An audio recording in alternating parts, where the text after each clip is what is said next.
Okay. Since coming to the introductory presentation on Tuesday night, I've been very aware of hearing evaluations. Yes. In myself and especially in other people. And so I started to wonder, are all of those violent communications, or would there be a way that some of those are, according to this model, nonviolent? I would say that any evaluation of others that implies wrongness is a tragic expression of an unmet need. Tragic in the sense, for two reasons. First, it decreases the likelihood that we will get what we want. Even if we don't say it out loud, even if we think it, if we are even thinking that what somebody else does is wrong, it decreases the likelihood that we will get what we want. And second, it increases the likelihood of violence. So what could be more tragic than that, than expressing ourselves in a way that gets in the way of our getting what we want and increases violence? So anything that we want to say that implies wrongness on the part of the other person, I'm suggesting, is a tragic, suicidal expression of an unmet need. Say the need. Learn a need consciousness, which is what we're going to get to now, you see. That's how we evaluate in nonviolent communication. We evaluate from the heart. We make judgments, but we make need-serving judgments. We judge whether what people are doing is meeting needs or not. We don't moralistically judge the person for what they did. We judge whether it's serving life or not, because needs are our direct connection with life. They're the life that's going, needs are the life-seeking expression within us. So we evaluate with reference to that. And that requires two kinds of literacy, feelings and needs. So let's be sure that we are all speaking the same language when I use the term feelings and needs. So under B, it says, imagine that you are talking directly to the person and express how you feel when the person acts in the way described above. And use this form.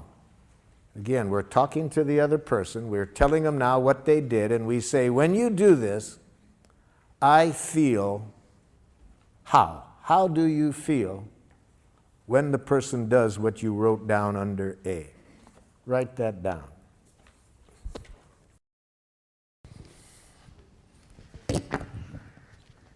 When you do this, I feel angry. Okay.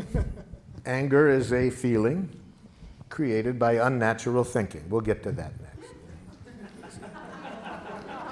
When you're not ready to leave at the agreed time, I feel anxious and impatient. When you speak that loud, I feel intimidated. Ow! Intimidated is a diagnosis. Be careful of words that are more descriptions of other people, what you think they're doing to you, like intimidating you. So write down the following as not feeling words. Do not mistake these words as feelings. I feel misunderstood. I feel used. I feel manipulated. I feel judged. I feel criticized. I feel ignored. For example, aren't there times when you think somebody's ignoring you? Don't you feel relieved?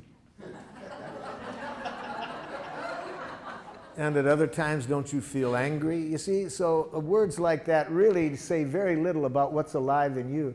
They say much more about how you are interpreting the other person's behavior. And above all, never mistake the word rejected as a feeling. I feel rejected. No. That's not a feeling. That's a suicidal interpretation. Okay, who's got the mic? There's the mic. Yep. Hurt, disappointed, disheartened. Yep.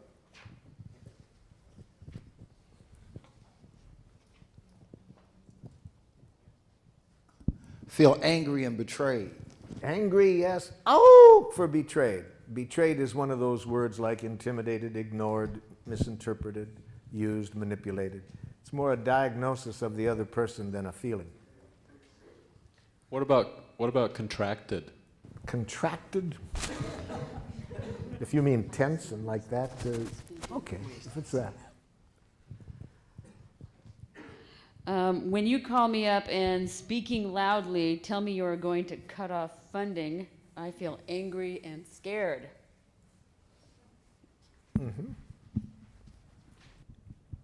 When you leave the dishes in the sink, I feel powerless over my environment and time, which feels frustrating and scary. When you start talking loudly in the middle of my sentence, I feel hurt because I think you are not listening to me. Yeah, the feeling is great, but you're going to lose it when you follow the word feel with the word because I think. Anytime you're thinking, your chance of getting what you need is greatly decreased. Especially when you follow the word think with the word you. Then I think you not only won't get heard, I predict a defensive, aggressive reaction. So it's going to be hard for people to care about your feelings when you follow that with a diagnosis that implies wrongness. But we'll get to that next, because we're going to see next that when after the feelings, there's two places we don't go, and one is up to our head. See, we stay in the heart with feelings. We don't go up to the head. We stay in the heart and connect with needs. But we'll get to that, yeah. If we want to use nonviolent communication, we want to be sure that we do not use the feeling in a violent way, because feelings can either connect us at the heart or they can contribute to more division and violence. So we certainly do not want to ever express our feelings in this way. I feel as I do because you. Okay? We never want to express our feelings this way. You make me feel.